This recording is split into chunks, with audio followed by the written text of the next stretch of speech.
जय श्रीमन्नारायण। सभी व्यूअर्स को मेरा फिर से नमस्कार है। और आज हम आपके लिए नवरात्रा में करने के लिए उपाय लेकर के आए हैं। आप सभी व्यूअर्स को, सभी मित्रों को, सभी बंधुओं को बहुत बहुत धन्यवाद कि आपने हमारी वीडियो को लाइक किया, पसंद किया, कमेंट भी दिया है और साथ ही साथ में हमें मार्गदर्शन भी दें, जिससे हम अपनी वीडियो को और भी उत्तम रूप से और बना सकें और जिससे आपका प्रोत्साहन हमें प्राप्त हो, जिससे हम आपके लिए नए नए विचार, नए नए वीडियोस, नए नए उपाय आपके लिए लेके आएँ, जिससे आपके आने वाले जीवन में सुख साधनों की, सुख समृद्धि की, यश कीर्ति की, आयु आरोग्यता की वृद्धि हो। सभी बंधुओं, अब 3 अक्टूबर 2024 गुरुवार से नवरात्रि का पर्व जो है प्रारंभ हो रहा है। एक तरह से इसको पर्व भी कहते हैं, एक तरह से इसको साधना काल भी कहते हैं। नवरात्रि भगवती माँ दुर्गा के लिए, भगवती महालक्ष्मी के लिए, भगवती महासरस्वती के लिए, 10 महाविद्या की साधना के लिए बहुत ही उपयुक्त काल बताया जाता है। कहते हैं आप वर्ष भर में जितनी भी साधनाएं करते हैं वो नवरात्रि के समय में करने से, शिवरात्रि को करने से और ऐसी बहुत सारी तिथियां होती हैं जिस तिथि में आप अल्प रूप से भी करते हैं तो उसका कल्प के समान फल प्राप्त होता है। कल्प मतलब होता है करोड़ों गुना। तो जीवन में, हमारे जीवन में बहुत सारे ऐसे संकट विपदा आते रहते हैं, बहुत सारा ऊंचा नीचा स्थिति हम लोग को देखना पड़ता है। बहुत सारी ऐसी स्थिति भी आती है जिस स्थिति में हम परेशान भी होते हैं। उसके मार्गदर्शन के लिए हम भगवान की उपासना भी करते हैं, भगवती से प्रार्थना भी करते हैं, जिससे हमारे जीवन के सभी संकट, दुख, व्याधि इत्यादि दूर हों। उसी श्रृंखला में नवरात्रि में करने के लिए मैं आपको एक बहुत ही छोटा, सरल और बहुत कम समय में करने वाला उपाय आपको बता रहा हूँ। इसको आप करने से आपको बहुत लाभ होगा, भगवती लक्ष्मी की कृपा होगी, आपके व्यापार में आने वाले सभी विघ्न बाधा दूर होंगे, सभी संकट दूर होंगे, आपकी मन चाहे इच्छा पूरी होगी। साथ ही साथ आपको आपके जीवन में, आपकी जन्म पत्रिका के अंदर में अगर शुक्र दोष है, शुक्र आपकी जन्म पत्री में पीड़ित हैं, अस्त हैं, वक्री हैं या किसी कारण से शुभ फल नहीं दे रहे हैं, तो भी इसको करने से आपको पूर्णतः लाभ होगा। शुक्र ग्रह की प्रतीक भगवती देवी हैं, उनकी जो इष्ट हैं वो महालक्ष्मी हैं। तो कहते हैं कि अगर आप नवरात्रि में लक्ष्मी उपासना करते हैं, प्रतिदिन अपने कार्य, अपने पूजा पाठ के कार्य के अंदर में लक्ष्मी उपासना करते हैं, तो निश्चित रूप से शुक्र के द्वारा आपकी जन्मपत्री में जो भी दोष हो रहा हो वो भी दूर होता है। तो आइए उपाय बताते हैं। उपाय करना क्या है कि एक A47 पेपर आपको लेना है, सफ़ेद रंग का पेपर, A47 पेपर जो आता है वो आपको लेना है, और एक लाल रंग का पेन लेना है जिसकी स्याही लाल रंग की हो। अब आपको करना क्या है कि नवरात्रि से प्रारंभ करेंगे, प्रतिदिन कम से कम ऐसा एक A47 पेपर के अंदर में इस तरह से, मेरे पास नीला कलर का पेन था, इसे मैंने नीले रंग से बनाया है, लेकिन आप इसको लाल रंग से बनाएं। तो ऐसा एक पेपर में ऐसे छोटे छोटे खन बनाएं और इसी हिसाब से बनाएं जितना बड़ा ये खन है। आप देख लीजिए फिर से एक बार, इस तरह से एक पेपर में खन बनेंगे। खन बनाने के बाद आपको इस पेपर में करना क्या है कि इस पूजा को करने के समय, करना कब है आपको, आप कोई भी समय कर सकते हैं, सुबह, दोपहर, शाम, रात, जब आपको समय मिले। इसके लिए कोई पर्याप्त आपको टाइम की कोई पाबंदी नहीं है, आप जब करना चाहें तब आप करें। आपको जब समय हो, आपकी सुविधा अनुसार, उस समय आप जो है इस तरह से इस पेपर के ऊपर में ऐसे खन बनाएं। 1 पेपर, 2 पेपर, 3, 5, शक्ति के अनुसार आप जितने भी पेपर ले सकते हैं, और जितना अधिक करेंगे उतना आपको लाभ होगा। इसकी 100% आपकी शक्ति, आपकी भक्ति और आपकी निष्ठा पर निर्भर है। निश्चित रूप से आपको इसका लाभ होगा। अब करना क्या है कि प्रत्येक कोने में श्री ये लिखना है, इस तरह से आपको श्री लिखना है। प्रत्येक कोण में, घर में आपको श्री इस तरह से आपको लिखना है। आप देख लीजिए, इस तरह से आपको श्री लिखना है। इस तरह से आप प्रत्येक में, आप जो घर हैं उसमें श्री करके आपको लिखना है। तो ये श्री श्री पूरा इस पेपर में आप लिखेंगे, और प्रत्येक लिखने के समय में आपके मुख से उच्चारण श्री का होना चाहिए।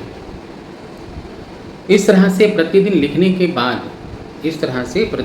के बाद आपको करना क्या है कि जिस दिन विजयदशमी हो, विजयदशमी व नौमी तक आपको करना है। विजयदशमी वाले दिन इन सभी खंड को कैंची की सहायता से ये जो छोटा छोटा टुकड़ा बना है, इन टुकड़ों को अलग करके निकाल लें। कैंची से काट करके ये छोटे छोटे टुकड़े हो जाएंगे। इन छोटे छोटे टुकड़ों को एकत्र कर लें। एक थाली में, एक प्लेट में आप इन सभी टुकड़ों को रख लें। इन टुकड़ों के ऊपर भगवती के सामने रख करके रोली, चंदन, चावल, पुष्प चढ़ा के इस सभी जितने भी आपने पेपर के अंदर में श्री लिखा है उस सभी श्री को रोली, मोली, चावल, चंदन, पुष्प से पूजा करें। धूप दीप दिखाएं और कुछ भी नैवेद्य का फल वहाँ पर नैवेद्य फल देवी के समक्ष रख करके, इस कागज़ों के समक्ष रख करके आप रख दें। अपनी प्रार्थना जो आपकी कामना है वो कामना कहें। साथ ही इसी श्री मंत्र का सिर्फ श्री, इसके आगे ओम और नमः नहीं लगाना है। सिर्फ श्रीम श्रीम श्रीम श्रीम मंत्र बोलना है। श्री नहीं बोलना है, श्रीम बोलना है। श्रीम श्रीम श्रीम ऐसा उच्चारण करना है। आपको 11 माला आपको जाप करना है। अगर आप जाप नहीं कर सकते हैं तो लक्ष्मी चालीसा का पाठ कर लीजिए, दुर्गा चालीसा का पाठ कर लीजिए। ये होने के बाद आटा, जिस तरह हम लोग घर में रोटी बनाने के लिए आटा को गूंथते हैं, उन आटे में 1 चुटकी हल्दी डालेंगे। सिर्फ 1 चुटकी, 1 चम्मच, आधी चम्मच नहीं, 1 चुटकी हल्दी। और वो अपने घर के मसालदाना से नहीं लेंगे। जहाँ आप स्टोर करके रखते हैं हल्दी को, उसमें से 1 चुटकी हल्दी लेंगे, या पूजा के लिए अलग से हल्दी बाज़ार से जो लाए हों उसमें से 1 चुटकी हल्दी उस आटे में मिला दें। आटे को गूंद लें। आटे को गूंद करके इन श्री लिखे हुए सभी कागज़ों को, जो टुकड़ा आपने अलग किया था, उन टुकड़ों को छोटी छोटी उसको फोल्ड करें। फोल्ड जितना आप छोटा कर सकते हैं आपके ऊपर निर्भर है। फोल्ड करने के बाद उस आटे में छोटी छोटी लोई लेकर के वो श्री लिखा हुआ जो मंत्र वाला कागज़ था, जो अपनी पर्ची बनाई थी, उस पर्ची को फोल्ड करने के बाद उस आटे में गोली के आकार में बना करके रख लें। गोली के आकार बना करके उसको रख लें। और संध्या के समय या दिन में जब भी आपको समय मिले, या सुबह मिले, दोपहर, शाम, विजयदशमी वाले दिन आपके घर में नवमी की पूजा करने के बाद, दशमी की पूजा करने के बाद, इन गोलियों को पास के कोई भी तालाब, नदी, पोखर, समुद्र, कुआं जहाँ मछलियाँ रहती हों, वहाँ पर जा कर के इसको सभी गोलियों को डाल दें और वहाँ पर अपने इष्ट से प्रार्थना कर लें और लक्ष्मी जी का ध्यान करके वहाँ से आप आ जाएं। आपकी ये साधना हो गई पूरी। छोटा सा टोटका है, विशेष परिश्रम नहीं है, कोई नियम नहीं है, कोई बंदिश नहीं है, कोई अनुष्ठान नहीं है। आप 1 पेपर करिए, 2 पेपर में करिए, 3 पेपर में, जितने पेपर में आप कर सकते हैं उतने पेपर में करिए। गोली की संख्या 100 हो कि 1000 हो, उससे भी कोई मतलब नहीं रखता है।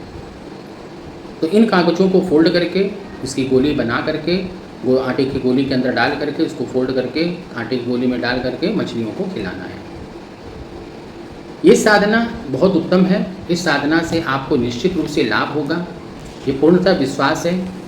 और सबसे बड़ा विश्वास आपका है, क्योंकि ये एक ऐसा उपाय है कि आपने, अब आप कहेंगे इस उपाय का लॉजिक क्या है, तो लॉजिक ये है कि मछलियाँ जो होती हैं उनको दान देना, उनको भोजन खिलाना लक्ष्मी जी की प्रसन्नता के लिए बहुत ही उत्तम उपाय है।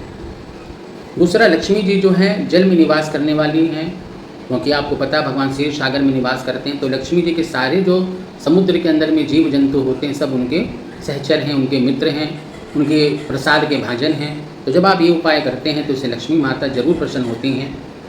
और ये उपाय आपने श्री लिख करके जो डाला है, आप कहेंगे कि हमने श्री लिख करके, मंत्र लिख करके मछलियों के मुख में डाला, तो ये जैसे जैसे उनके पेट में जाएगा, जैसे जैसे वो घुलेगा, वैसे वैसे आपके कार्य में प्रगति आएगी। तो इस उपाय को आप करके देखिए, आपको निश्चित रूप से लाभ होगा। फिर आपको और नवरात्रि के उपाय बताऊंगा। इसको करने के बाद आपको कैसा अनुभव होगा ज़रूर बताइएगा। मेरे वीडियो को लाइक करने के लिए और पसंद करने के लिए आप सभी को फिर से धन्यवाद।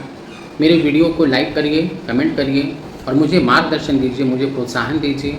साथ ही साथ आपके मन में कुछ विचार हो तो निश्चित रूप से मेरे साथ साझा करिए, ताकि मैं उसको और भी विस्तृत रूप से आपको समझा सकूं, बता सकूं। शेष आपके करने पर, इस पूजा को इस उपाय को करने पर आपको क्या लाभ होता है वो निश्चित रूप से बताएं। अब आपसे एक ही निवेदन है, फिर से निवेदन करता हूं कि मेरे चैनल को जरूर सब्सक्राइब करेंगे और लाइक करेंगे। जय श्रीमन्नारायण।